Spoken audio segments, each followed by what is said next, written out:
get his agenda set for the second term, tell us what he would like to accomplish. Author and presidential historian Douglas Brinkley joining us.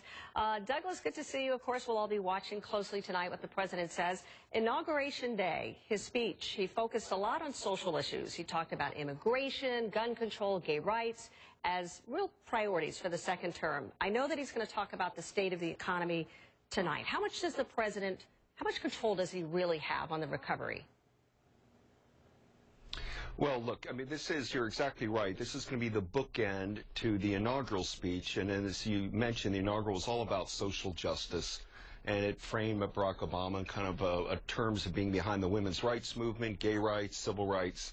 This is going to be the jobs State of the Union. We are now in by March 1, into a huge sequester situation, and the president's going to have to address that, and he's going to have to explain where are the new jobs going to come from. It's going to be we've made a lot of progress, but we're not quite there yet in that regard. And then the winding down of Afghanistan, as you mentioned, will be connecting to the fact we're going to have to do some defense cuts also to get our deficit under control.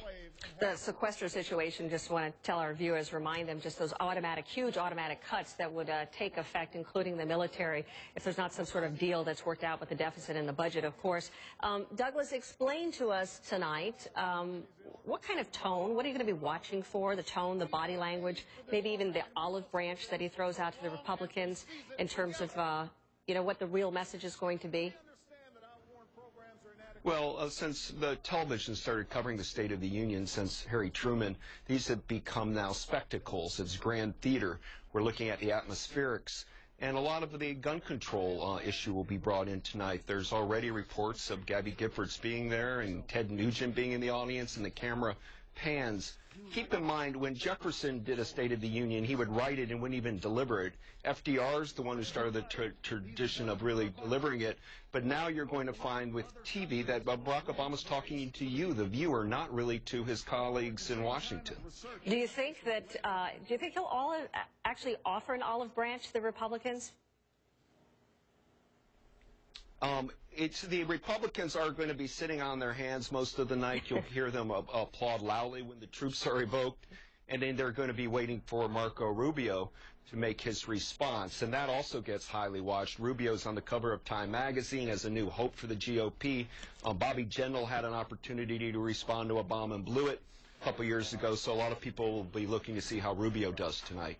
It's quite a spectacle, as always, Douglas. I think, when you look at those cutaways, see half the room is standing and half the room is sitting on their hands.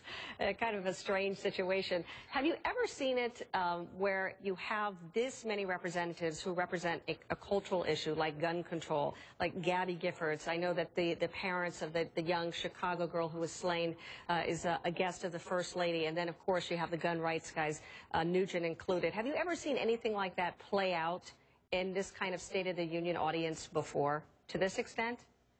I've never seen it play out quite to this extent, where you're having the most high-profile advocates on both sides of a tragedy, Newtown, which the president mentioned in his inaugural, and I believe he'll mention again tonight. He's trying to ratchet this up as an urgent issue, but to see the panways to people that are kind of folk heroes in America on the other sides of the issue is kind of a surreal thing to do, and it tells you how the evolution of these States of the Union, how it's all about messaging and media more than it is about the president really reporting on the state of the nation to Congress. I agree. Douglas, we'll be watching closely. Thanks again for joining us. Appreciate it. Not one, but two Republicans, as Douglas mentioned, are going to give the responses to the State of the Union address.